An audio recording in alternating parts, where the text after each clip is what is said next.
We're midway through 12.4, so it's time to update you guys on any new emerging trends and how the meta is shaping out. As with every new champion release, we like to hold off on any ratings for at least a patch because it's very hard to gauge power level immediately. You can expect the first rating of Renata to go live for 12.5. With the help of our challenger players and using the most recent data, we strive to bring you guys the most accurate tier list for the majority of elos. But before we get into it, be sure to check out SkillCapped if you want to truly get better at League of Legends. We're the only service that offers a money-back guarantee if you don't climb at least 5 divisions while actively using our service. We do this because our service really does work, and if it doesn't work for you, you shouldn't pay. Learn more at the end of this video or click the link in the description below. And with all that said, let's get into it. Top lane has evolved in a very interesting way over the past few patches, with Hullbreaker making its way into meta. Hullbreaker is 116% gold efficient from its base stats alone, and can climb to 200% efficient with its passive in effect. The value for gold from the item is great, and players are finally picking up on that. Tryndamere has been seeing a ton of success with the item in solo queue and is even being played in pro. Hullbreaker combined with lethal tempo at full stacks gives you immense 1v1 power and makes Trynd such a deadly solo queue top. Trynd is also way more versatile in the current landscape where Gale Force and Navori Quick Blades exist. It used to be very easy to kite the champion, but with E on a super short cooldown combined with access to a dash, it's no longer a big weakness. Trynd will be moving up one tier from S into OP for mid-patch. Many fighters have been negatively affected by recent item changes, but Aurelia isn't one of them. Blade changes combined with the Death's Dance buffs have propelled Aurelia into a very solid spot. 3-item Spike is super nasty when ahead, as the durability from Shield Bow and Death's Dance makes you impossible to kill, yet you still deal disgusting damage. Aurelia will be moving into S tier. Illaoi was struggling as one of the worst top laners last patch, but so much has changed since then. A couple direct buffs and some tweaking to her core build is all it took. Instead of building Gore Drinker into Sterix, the core build is completely different now. Hullbreaker Rush with Divine Sunderer and Death's Dance works extremely well. Hullbreaker is honestly perfect for Illaoi and does a good job at replacing the recently nerfed Gore Drinker. We had Illaoi placed in B tier at the start of the patch, but with her newfound build catching on, a shift into A tier is in order. The complete top lane tier list consists of Tryndamere, Shen, Garen, and Quinn as the OP champs. To be successful from top lane in Season 12, you either need to smash lane and be unkillable in the side lane, or influence the map pre-14 minutes. Sitting on an island and going even is not going to be your best bet. Shen and Quinn can do both, which makes them super valuable, while Trynd and Garen have consistent snowball power when given a small advantage. Like Tryndamere, Graves is another top laner who's becoming very popular with a Hullbreaker Rush. Trynd is definitely the better option for solo queue, as his raw solo carry power is higher, but if you can pilot Graves properly, he can be a good pickup. Mundo has been hit a little harder than we expected from his nerfs this patch, so we'll be dropping him into B tier. Garen, Yorick, and Nasus are all amazing picks to climb low elo the fastest. Tryndamere, Teemo, and Darius are all good ban options. We mentioned last patch, junglers who can abuse Death's Dance should be on the rise, and that's exactly the case with Xin Zhao. In 12.3, around 40% of players were purchasing Death's Dance, but that's jumped up to over 60% in 12.4.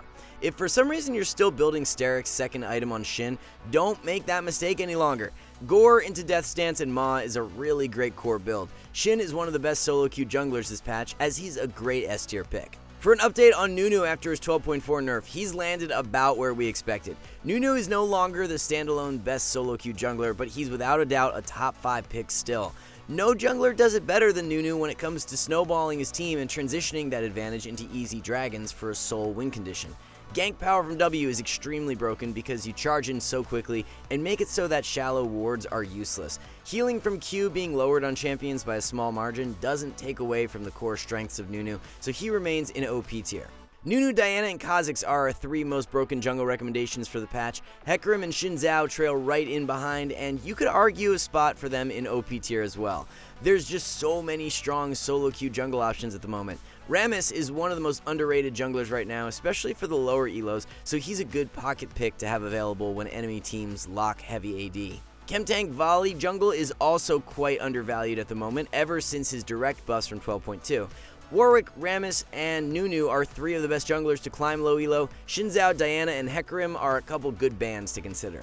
Nico mid is looking like a very solid pickup after her 12.4 buffs. The W cooldown buff is amazing to help her against highly played melee mids like Yasuo, Yone, and Akali. Whenever W is up, you're able to posture so much more aggressively, so 4 seconds off is actually massive. For example, when Yone has his third Q charged, he can't do anything when you have W. If he tries to jump straight in, you use W to dodge his Q, root him with E, and follow with your own Q. At level 6, Neeko ultimate allows her to easily fend off those melee dive champs, and once Zanya's is completed, it's GG. Neeko is placed in A tier for now, but we see the potential for a move into S tier with any other positive change. Qiyana was nerfed yet again in 12.4, but the outcome remains the same. Despite multiple nerfs in the past few patches, Qiyana hasn't seen a significant drop in her overall solo Q power. The passive damage nerf was to the bonus AD ratio, so it's quite negligible early on. By the time you stack a ton of bonus AD, you can one-shot without even needing to proc passive. We'll be shifting Qiyana back into S tier for mid-patch. Ahri continues to lock down the only OP mid-tier spot for mid lane, as she's simply on another level than the rest. It's really just a matter of time before Riot issues Ahri some sort of nerf, so enjoy the freelo while it lasts. Veigar is shaking off the 12.4 nerfs very well, remains a strong S-tier mid.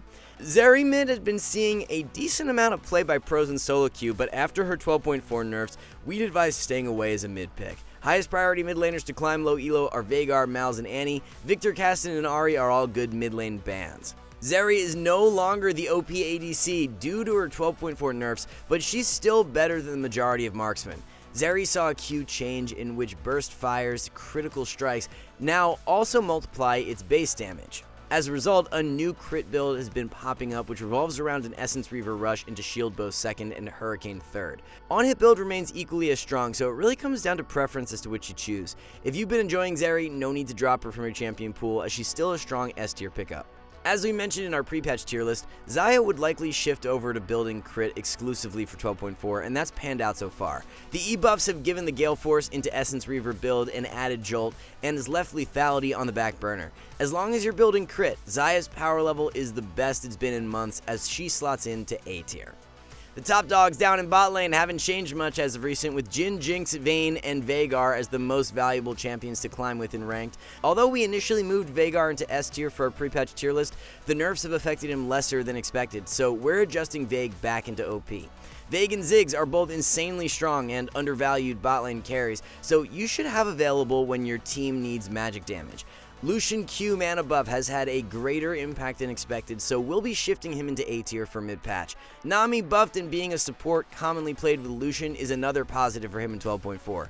10 mana off Q at level 9 offers Lucian a stronger mid-game spike, which is where the champion thrives. In regards to Ashe, her ultimate buff has been pretty negligible in the grand scheme of things, and she remains in A tier.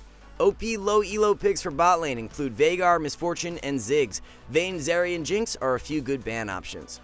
The 12.4 Blitz nerf was more placebo than anything, as the champion hasn't seen any fall off in power. Riot likely wants to take it slow and whittle away at Blitz without giving him a killing blow, which does make sense. Expect another follow-up nerf in the coming patches, as Blitz has a spot in the OP tier for yet another patch.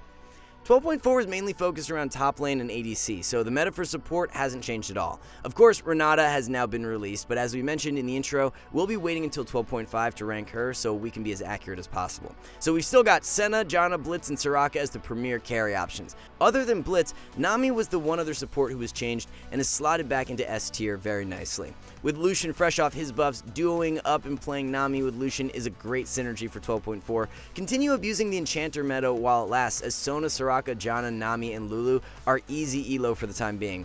Top 3 supports for low elo include Soraka, Senna, and Zyra. The best bans of the patch are Senna, Blitz, and Janna. Alright guys, before we wrap this up, let's tell you a little more about SkillCapped. So, we offer a 5-division rank up guarantee, and think that's a pretty crazy thing to offer. It's like a gym membership guaranteeing you'll get ripped. Your local gym would go bust if they offered that, right? Not us. We've offered this for years because our service really does work. It works so well, in fact, that we're able to produce by far the largest catalog of premium league guides on the internet. We add over 20 videos a week, with over 1,600 guides curated into over 100 courses no one can compare. We've also sent challenger players into Elo Hell 714 times and counting, where they commentate how to carry live. They also respond to all questions asked. Sign up today for as little as $6.99 a month if you are serious about improving. So there's your quick update on what the meta is looking like midway through 12.4. Thanks so much for watching, everyone, and we'll see you in the next one.